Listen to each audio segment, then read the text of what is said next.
Hello, everyone. This is Laura Fletcher, the Director of Communications and Marketing for the Eberly College of Arts and Sciences. I'm just here to welcome you to Sharing Stories and Taking Action, a showcase of all of our 2020 racial justice grantees. I just wanted to start with a little bit of housekeeping, and then I'm going to turn it over to our panelists. So we are going to be taking questions today after the presentations.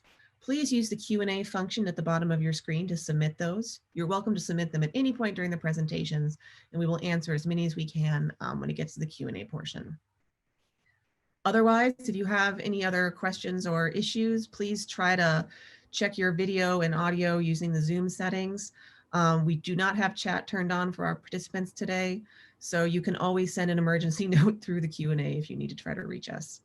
Again, thank you everyone for joining us. We're really excited to get everything started.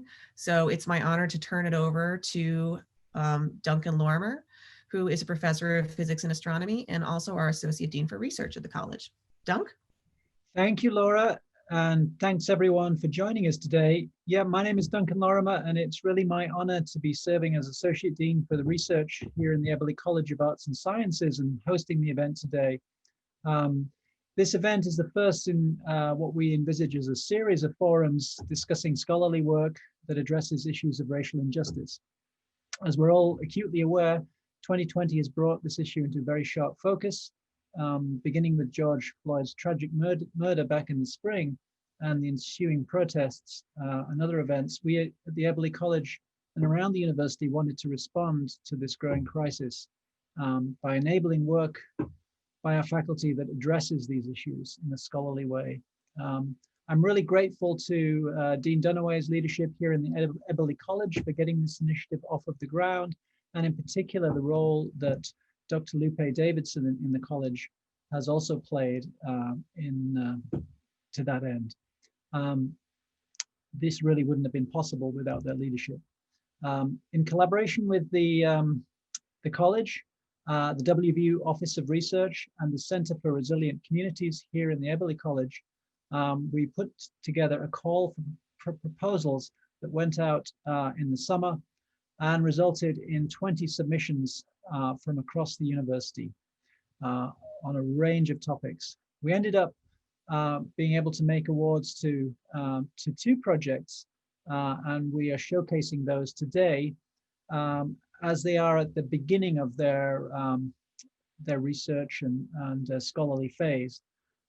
So I'm going to introduce our faculty speakers. There will also be students joining them as well.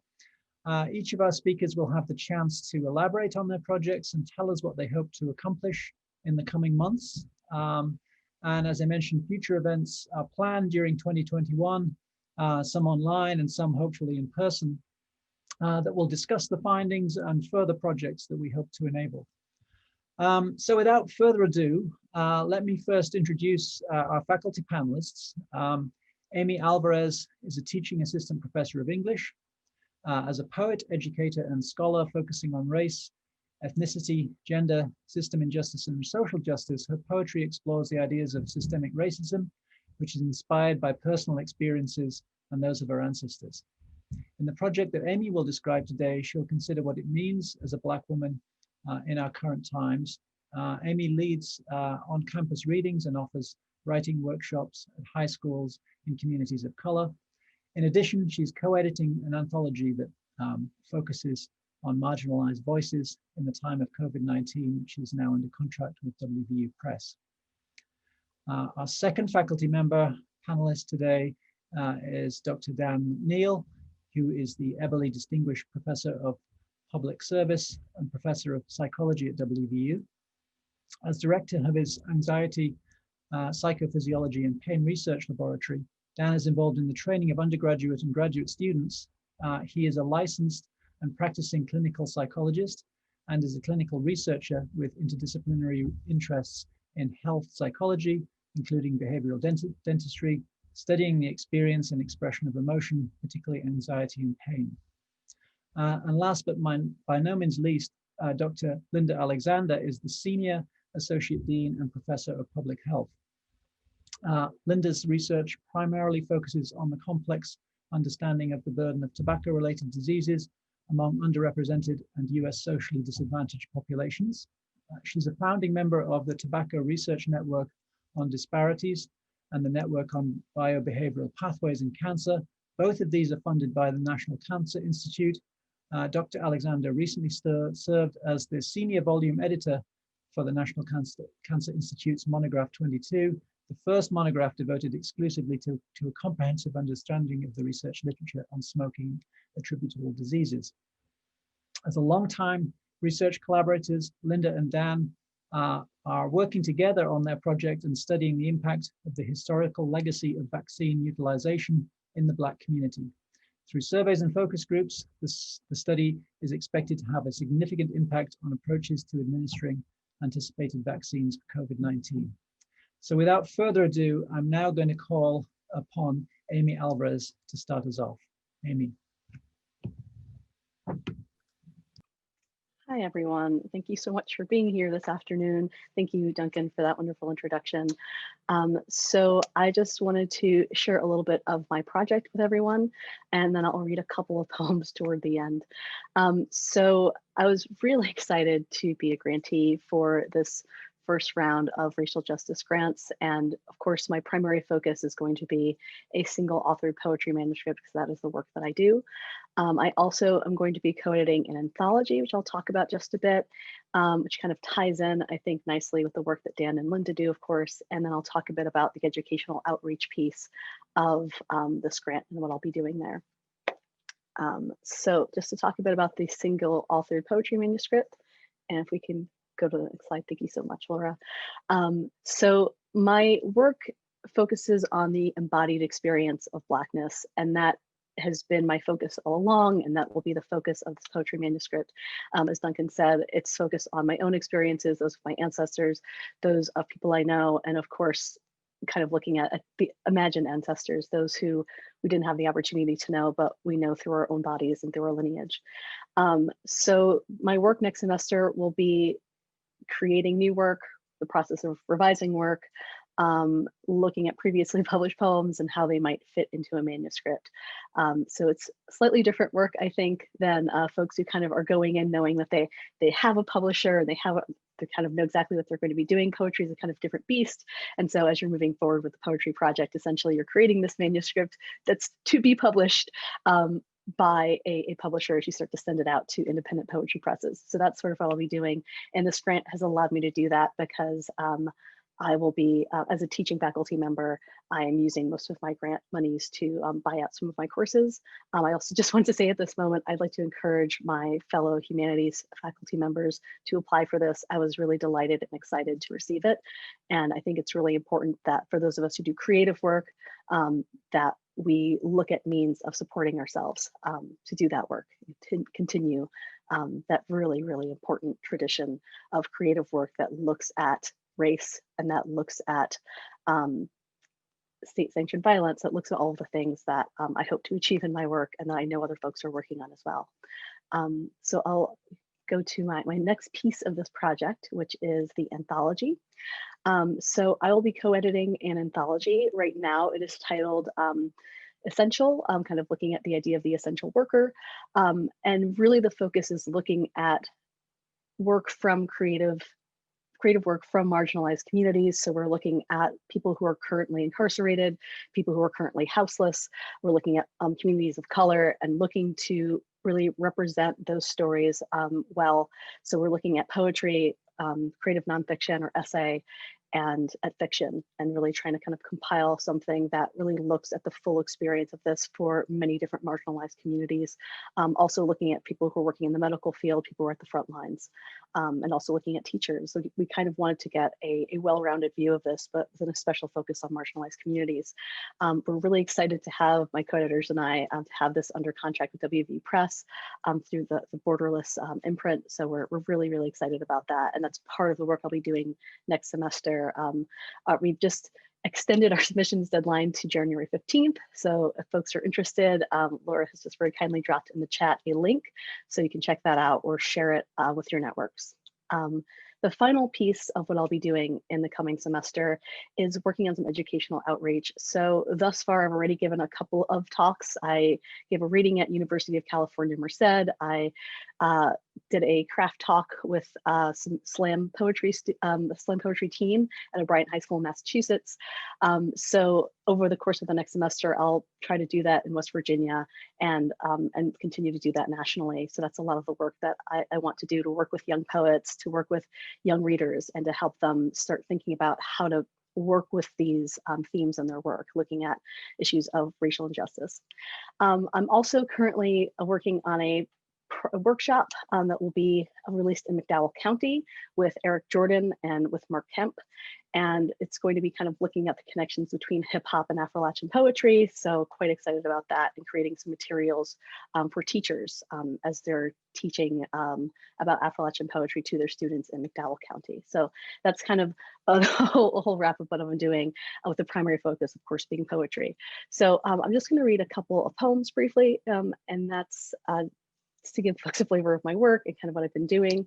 I was just going to read some work that is going to be coming out next year in a journal called So Wester. I was asked to submit some work that looks at the Black experience, and specifically the Black female experience of COVID-19.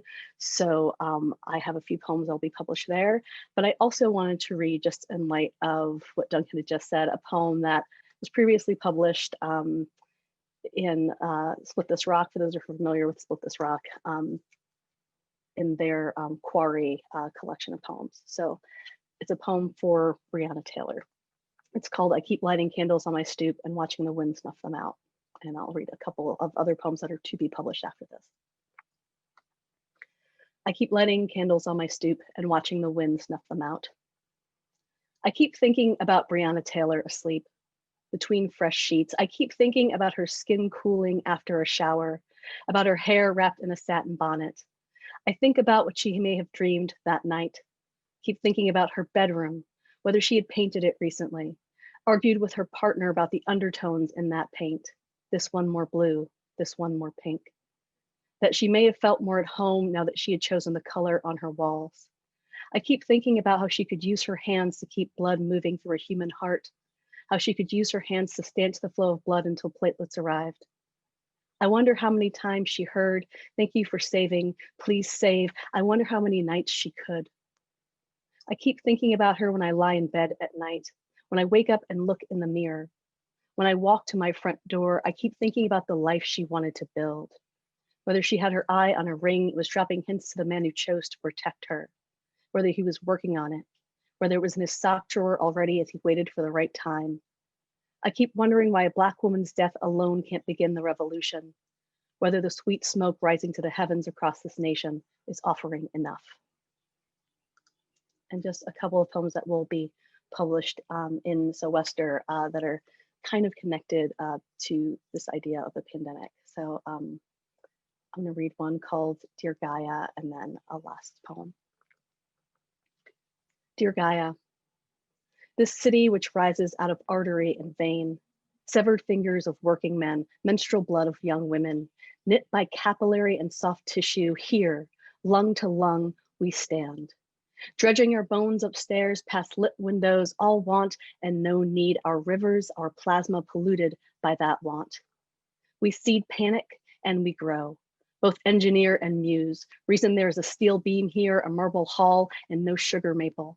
No plush pine needle carpet, no sap to feed ants that carve cities of their own forged of xylem and phloem. Dear Gaia, you who come after chaos, we are chaos, so come.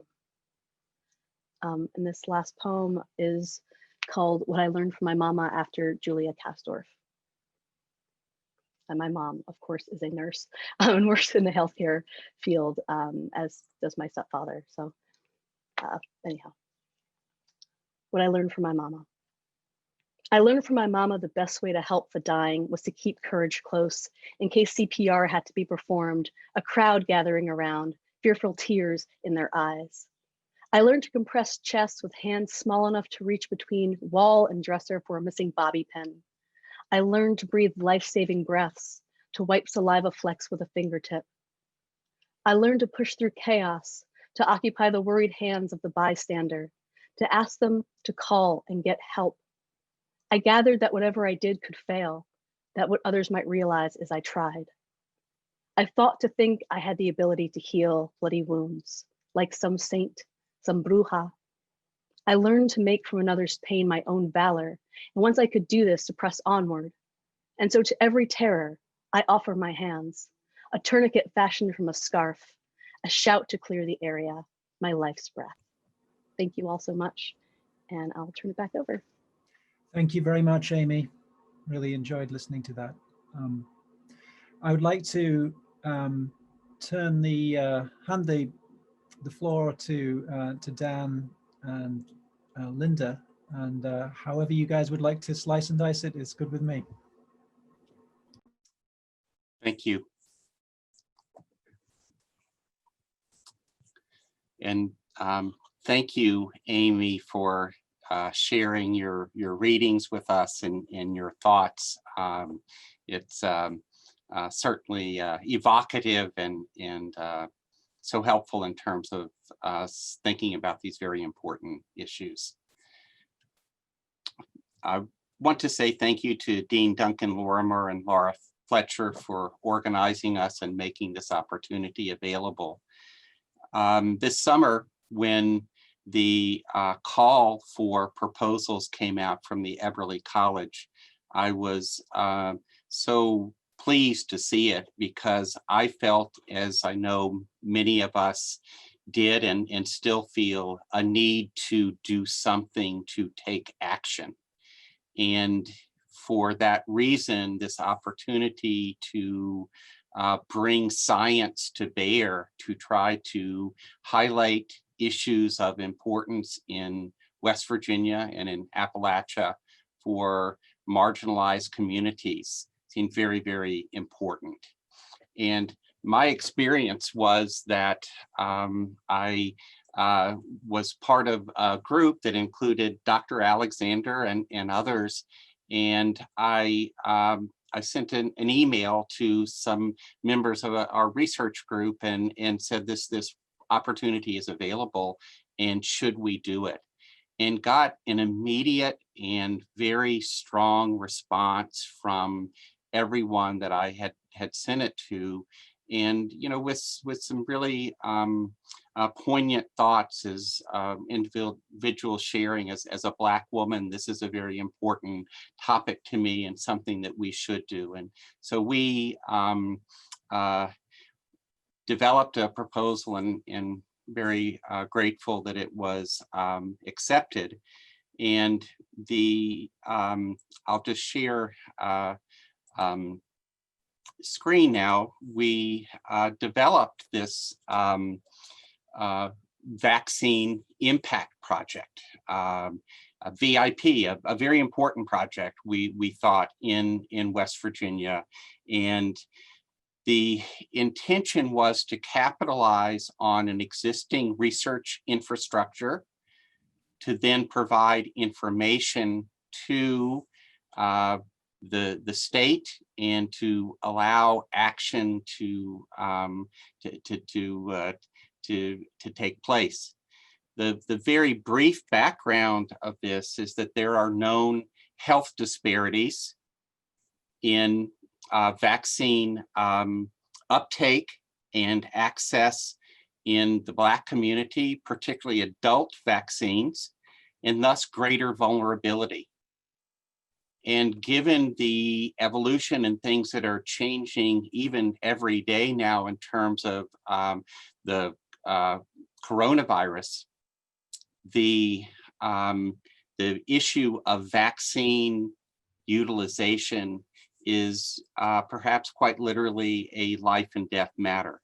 And given that importance, we decided to embark on this project to give voice to Black and African American individuals in West Virginia, and also to then try to bring, from a public health perspective, greater possibilities for vaccine access and uptake.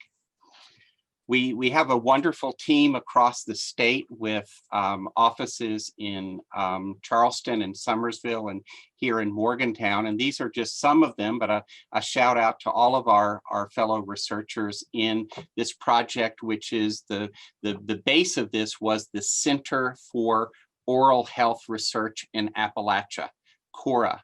It's been going on for about 20 years. I've been involved with it the entire time and currently serve as the principal investigator for this NIH funded study.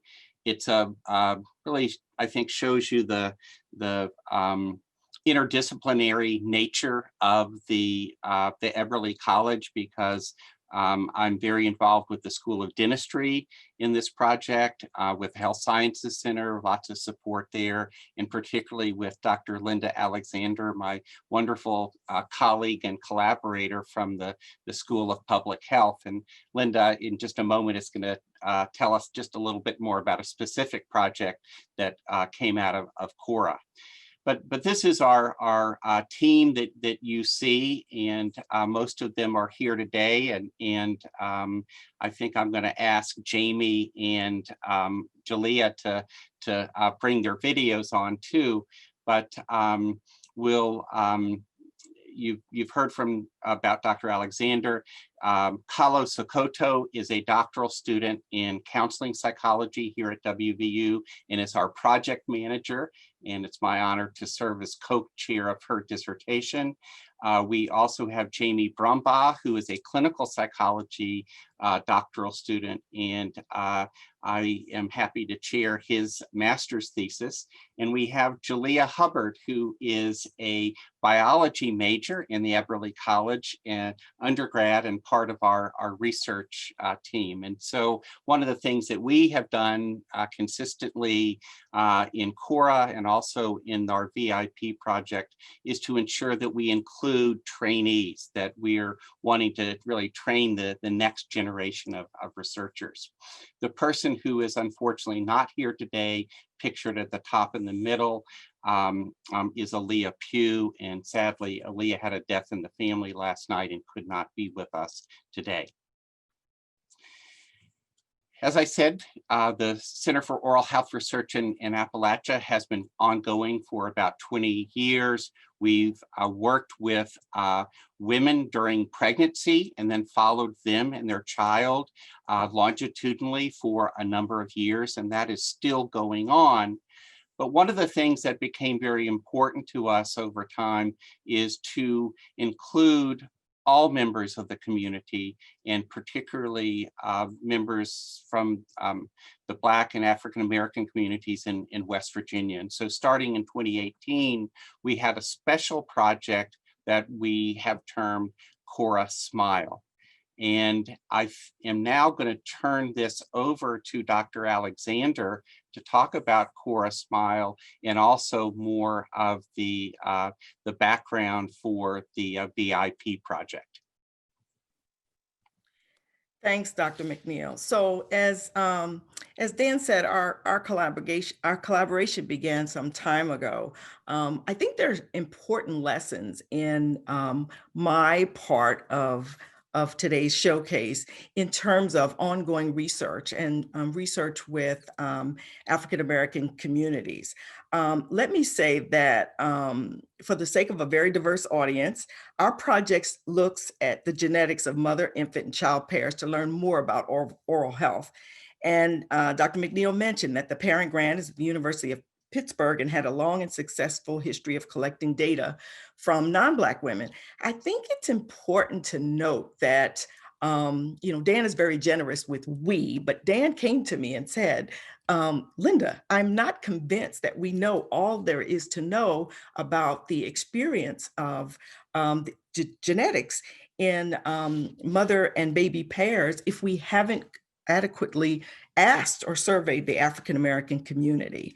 And so Dan was concerned that we needed to know more about the biological, social, psychological, and environmental aspects of dental caries in the African-American population. And so members of the team that you see here and others who aren't represented here have been participating in this study. And that's what motivated our interest in applying for the Eberly grant funds. And the reason I mentioned lessons is that we've had an ongoing relationship, a credible relationship, and an ongoing relationship with each other as researchers and with the African-American community. And so there was no hesitation, as there usually is on my part, when Dr. McNeil approached me and said, should we do this? And thankfully, Kahlo and Jamie and Aaliyah and Jalea also agreed that this would be a good thing. But I thought that we had some credibility in this space because we were querying members of this population in oral health and thought that this project could indeed bring a credible voice to the African-American community. It's also interesting and important to highlight the fact that medicine and public health have a fairly shameful past of well-documented acts of medical apartheid and abuse.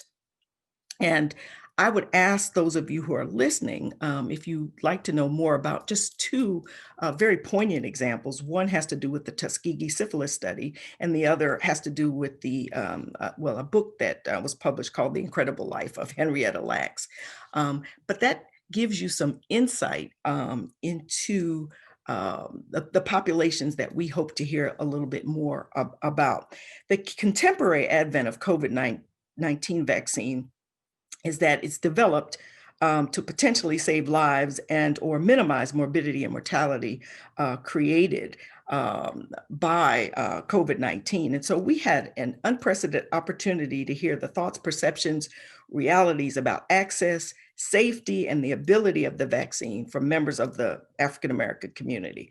What I also think is credible about our work is that our approach was not assuming that we knew what the African-American community would think, but rather, nor were we posturing about this, but rather we would design questions to investigate any reoccurring themes about the credibility of health messaging and the messenger.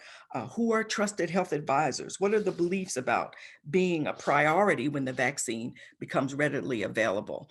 Our project primarily is designed to elevate the perception of communities of color as great historians who often witnessed medical atrocities or experience lack of compassionate care.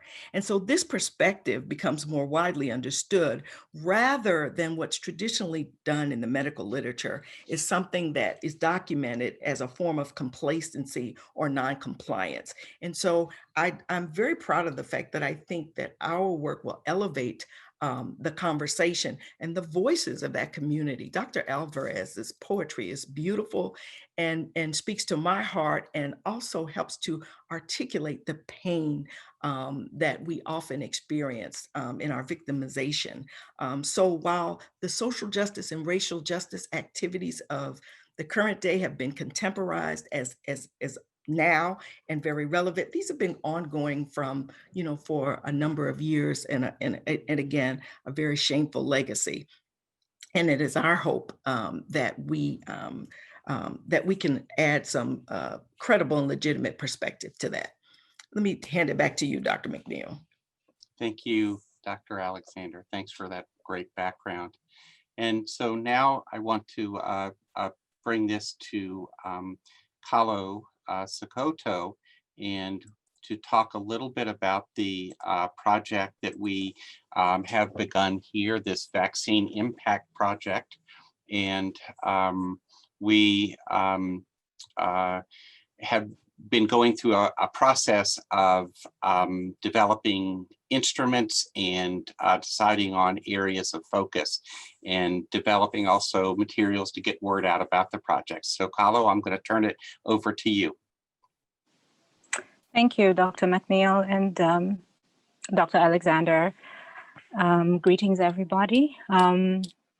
I think just going off what Dr. Alexander has said regarding where we came from when deciding what will be on the survey is that we came from a point of curiosity. And so most of what went into deciding what will be part of the survey was listening. So we had, right now in West Virginia, we have a African American COVID-19 task force, which is open to the public to listen in on every Thursday morning at 7:30 a.m. And that's open for anyone who is interested in knowing what's going on around the state with regards to issues facing minority population. And so listening to the leaders, community leaders, listening to what they have, what concerns they are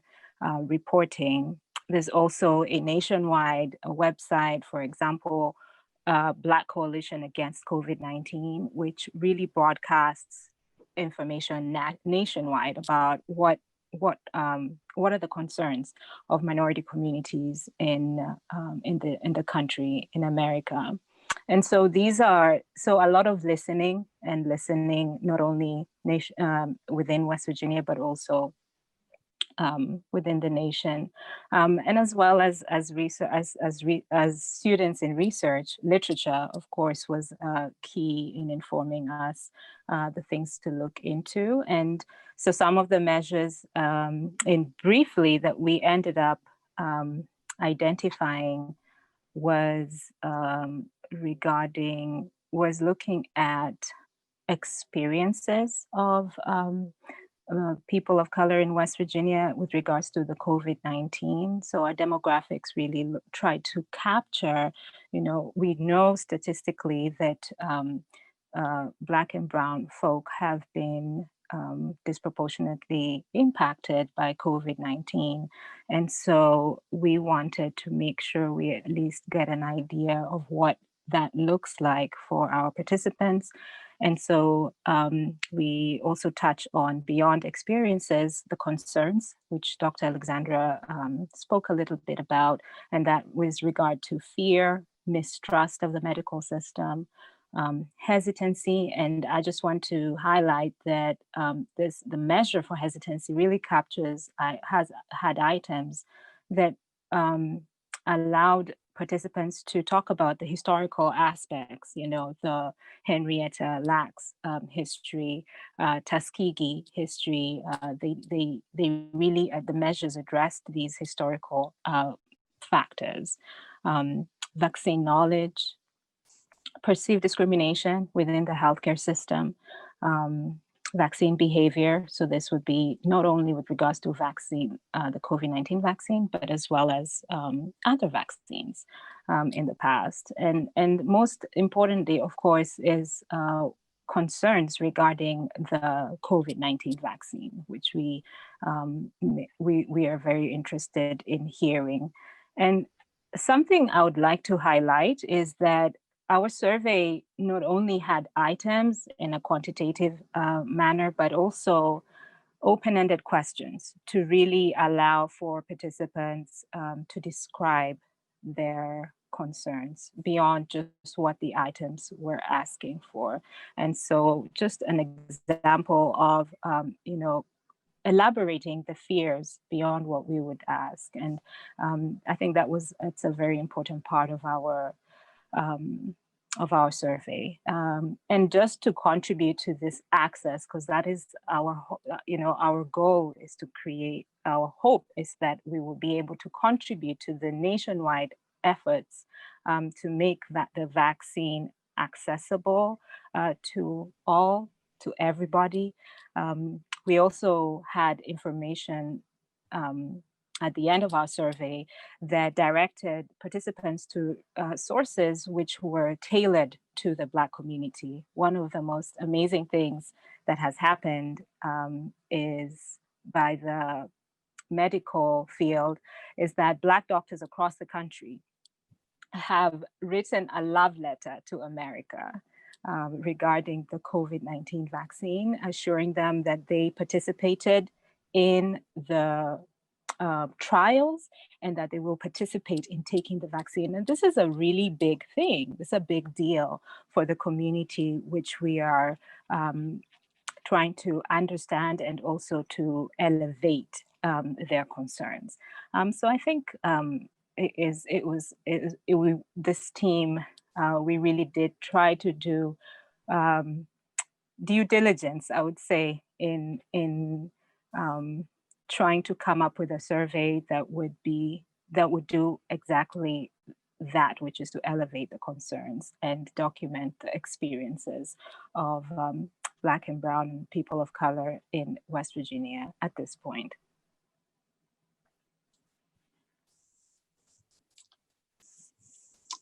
Thanks so much, Kalo. And so we have just last week launched our survey trying to give voice to people throughout the state. And quite honestly, we were so pleased with the extremely strong response from the community, so strong, in fact, that we were able to complete that first phase of our project in short order, and have just a bit of information that we can present today. But this is quite literally hot off the presses, because we've been processing this, and thanks to Jamie Brumbaugh for late hours and in us working together. But we had 281 respondents to our initial survey, all adults. We had fairly equal gender identity representation, most from West Virginia. That is certainly the focus of our work here. And, you know, just a bit of quantitative data here. About 2/3 of individuals who responded say they were definitely likely to get a vaccine when it was made available. But 1/3 are unsure, are thinking that they will not or will wait. And you know, that certainly has important public health implications for the community. We have much more nuanced data than this in terms of the reasons, the questions that exist. As Dr. Alexander indicated earlier, there are suggestions about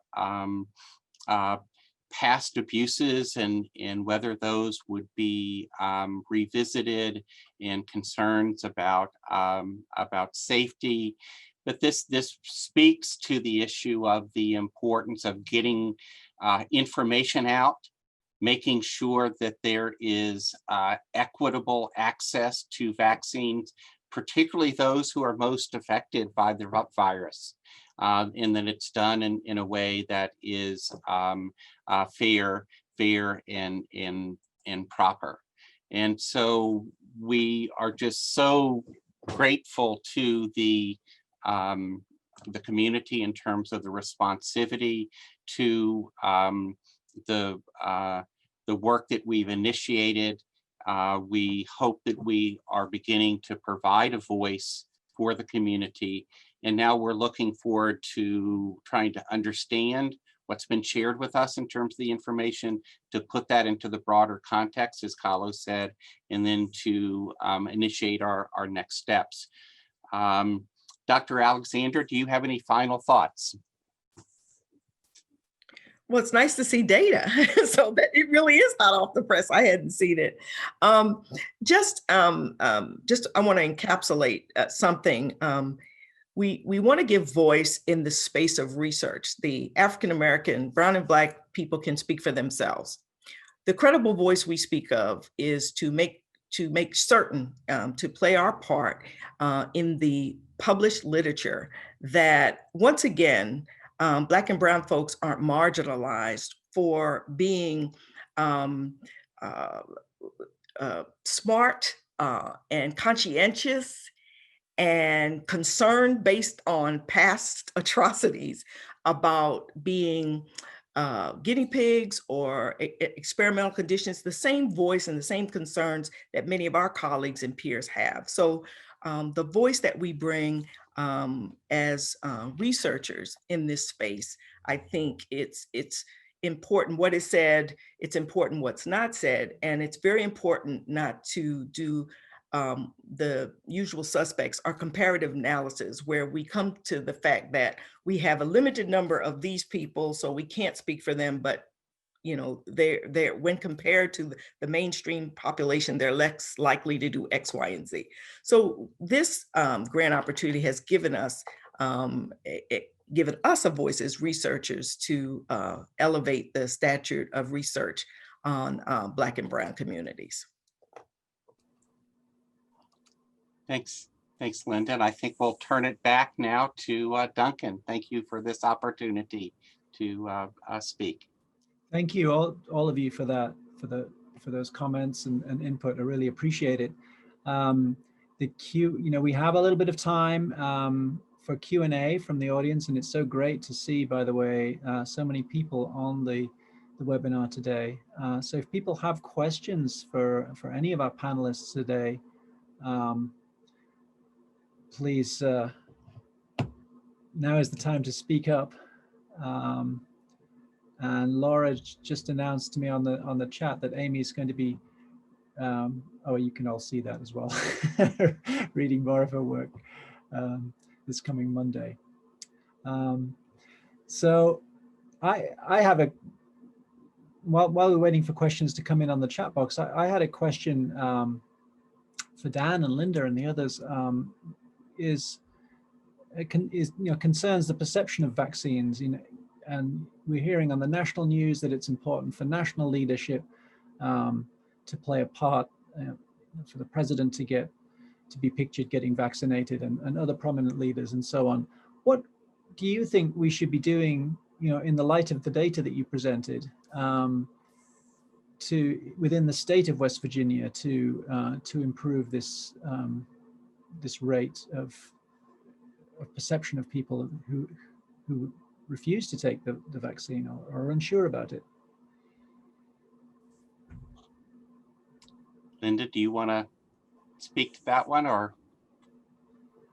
Well, I think that the purpose of doing the initial survey is to maybe affirm some of the things that we're thinking. I think that there needs to be a credible medical voice and access in communities to have questions answered, to have opportunities to learn more about what's involved in the vaccine, to allay people's fears about the harmful side effects.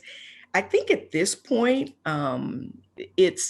it can't be a one-stop shop. I think that there are many routes to this. I think we need many vehicles and many avenues to get messaging out.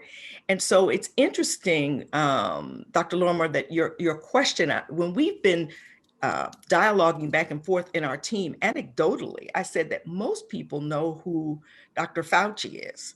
Okay, that might not have historically paid a lot of attention to a public health officer from CDC. Mm-hmm. And so if that's that might be a credible voice for everyone to know generally about concerns. But I think that what we have a tendency to do is, tie up everything in a nice, neat little bow and say, well, here's where you can get information. I think there are going to be levels that are needed and tremendous resources available for access to get questions answered. Dr. McNeil? I think one thing that is very clear is that it cannot be the one size fits all, that the messaging and the information provided has to be community specific, and to assume that everyone is going to accept the same kind of messaging in the same way, I think is really not accurate at all. One of the things that is unique, we haven't gotten to talk about this, but because of our past work with mothers and children, parent-child pairs, we have also inquired about vaccines for children. It's one thing for me to think about getting a vaccine for myself. It's quite another for particularly my young, if I have a young child. And so we are inquiring about that. At present, as our understanding is that vaccines will only be for adults. The issue of children will certainly arise, and that's really going to be something very different. So I think we'll be able to speak to that issue as well. But I think all of that messaging needs to be community specific, and then at some point age group specific as well. Great. Thank you very much. We've got a number of questions coming in on the chat box, so let's dive into them. The first one is from Raina Momen. If I've pronounced your name correctly, Raina. She's saying that these grants are so important, as are the projects, and she's grateful to have tuned in to hear the phenomenal poetry by Amy Alvarez, as are all of us. Her question for Dr. Alexander, Dr. McNeil, and the team is as follows. Considering the reality that Black and brown people are disproportionately represented among the incarcerated, what are your thoughts on the fact that imprisoned people in West Virginia are not among those prioritized to receive a COVID-19 vaccine if they so choose?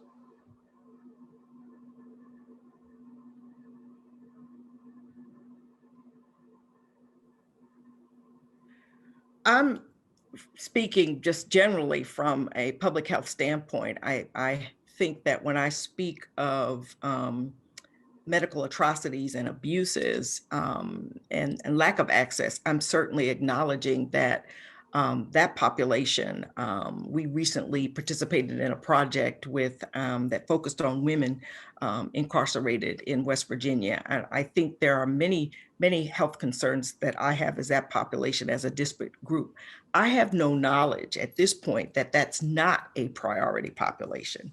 In other words, I don't have any information that suggests to me that that's not a priority population. But I think there are many lessons that we can learn from HIV/AIDS, substance abuse, et cetera, with an incarcerated population. And also we need to bring to bear in this dialogue about differences in the racial the justice system for racial groups. I want to acknowledge that, but I don't have any knowledge that that population is not a priority.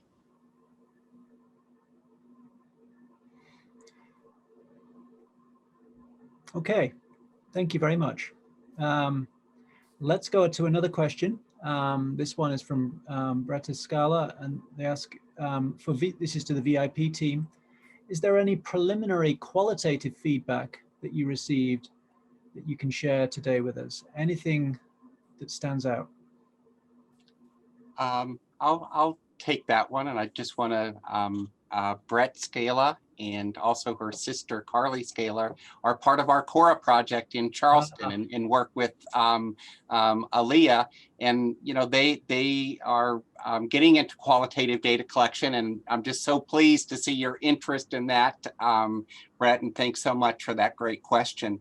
And that is something, as the data have been rolling in, we have been looking at, because those qualitative comments are very, very important to us.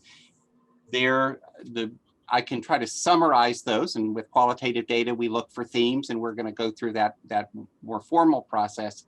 But I can tell you that one of the themes is worries about long-term effects.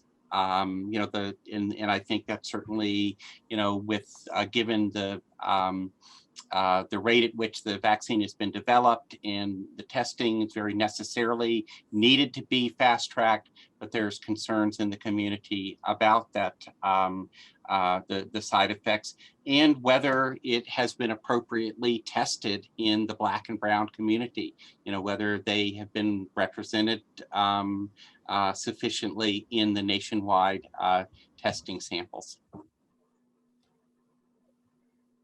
Great, thank you very much. We've got a question from an anonymous person in the chat now, and it's directed towards Amy. And so Amy, in your poetry, you referred to concept of chaos a few times. How has the chaos of COVID and all of 2020 for that matter affected your work? A really good question. I was kind of noting that as I was choosing those pieces to read today, kind of noticing that chaos returned a few times. I wrote those pieces toward the very beginning of the crisis in March and April. And I think that's what was so interesting to me, especially watching my students.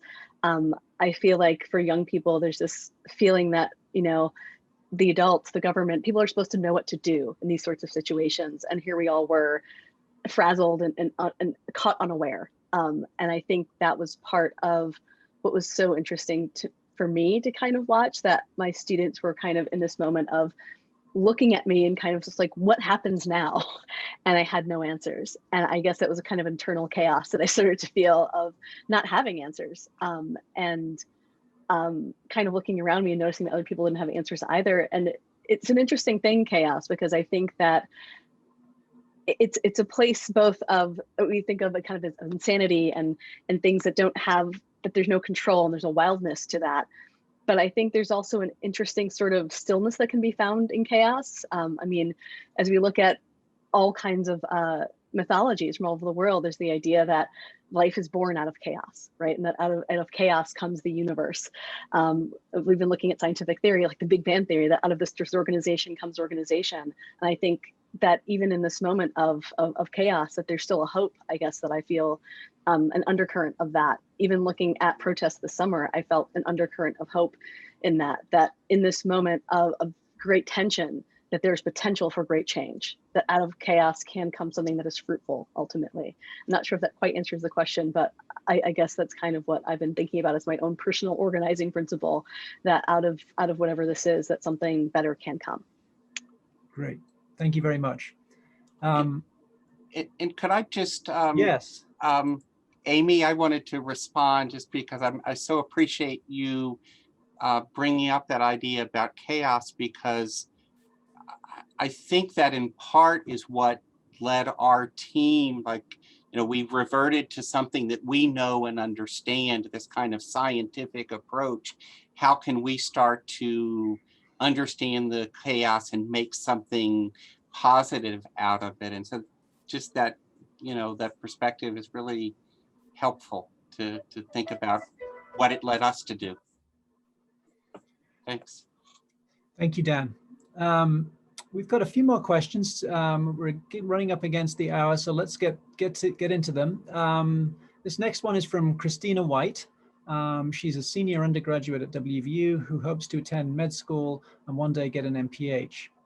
Her question is, how can students seek opportunities to incorporate racial justice knowledge into medical training from the beginning?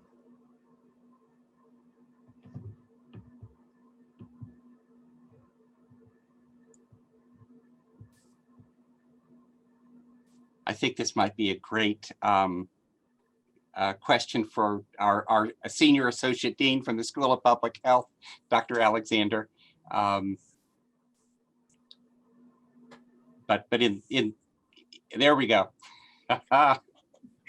Thank you, Dr. McNeil. So I think there's something important. Let me applaud you for that question in understanding.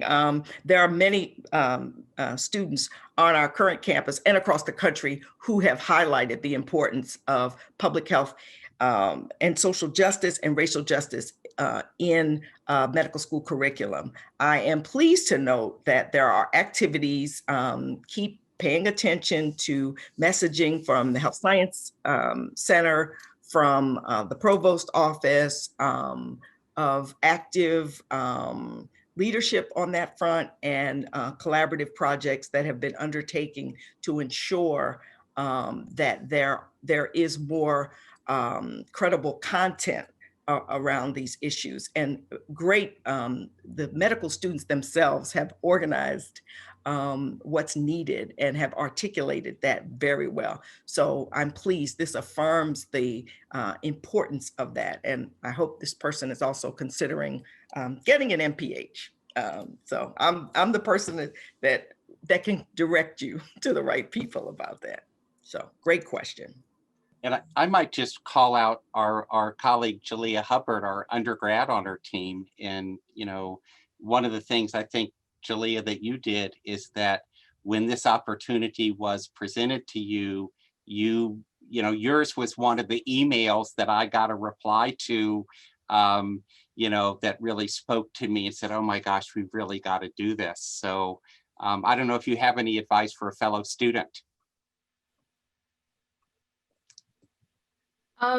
So I want to be an orthodontist.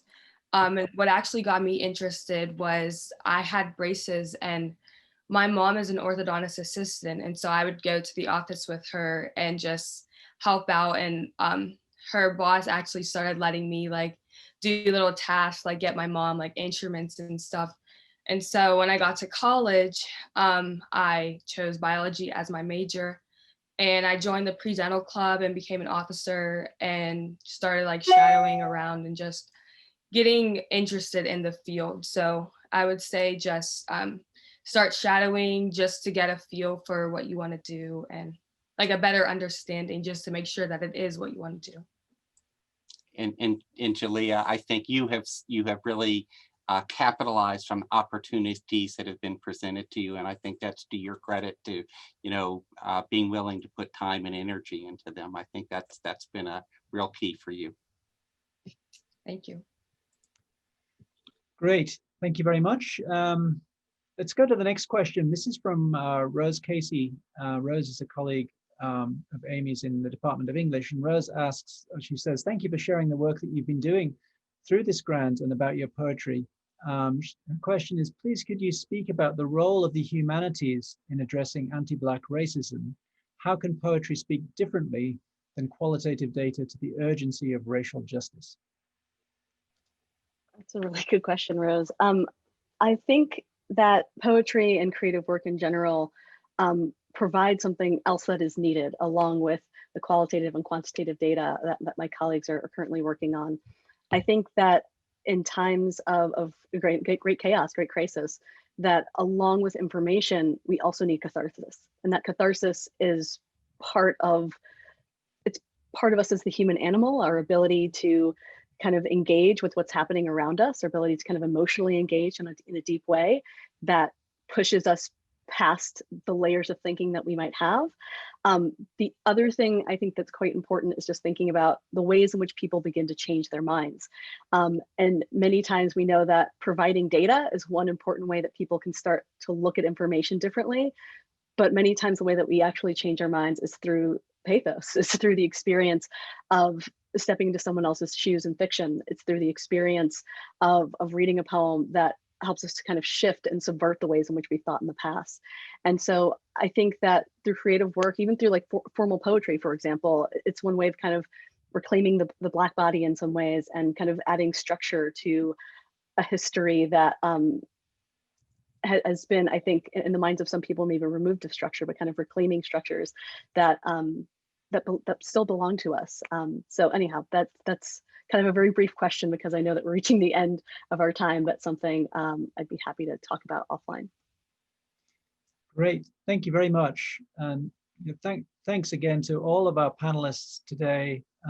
Really appreciate the time that you're taking to work in this important area, and the time that you've taken out today to share with us what you've been up to.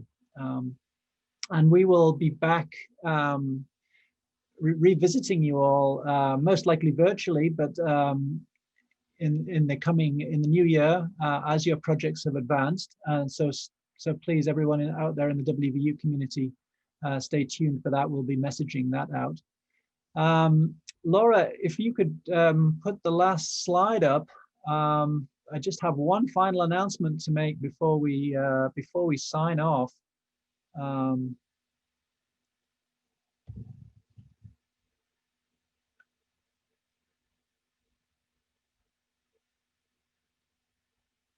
Are you able to show the slide, Laura? I'm sorry to put you on the spot. There it is. Great, thank you. And this is just to everyone in the community that this was the first call for proposals this year, and we've been delighted at the response that we've had. So much so that we're planning on another call that we're going to be announcing formally to the WVU community next week. The deadline for proposals will be something like the middle of March. As the current ones are, these will run for a year. So they will begin in the summer of 2021 and go through into mid 2022. We're changing things up a little bit and have introducing the idea of having smaller grants, grant sizes at the sort of $5,000 level, as well as larger ones at around $10,000. And you can see there the three areas that we'd like to focus on, in addition to traditional research and other creative activities. We would like to encourage people to think about community-centered research and also possibly supporting conferences and or symposia that address these issues. So there will be a detailed announcement coming out next week, so please stay tuned for that. All that remains for now is for me to thank everyone for tuning in. And thanks again to all of our panelists for joining us today. And I wish everyone an excellent weekend, and we'll see you all soon.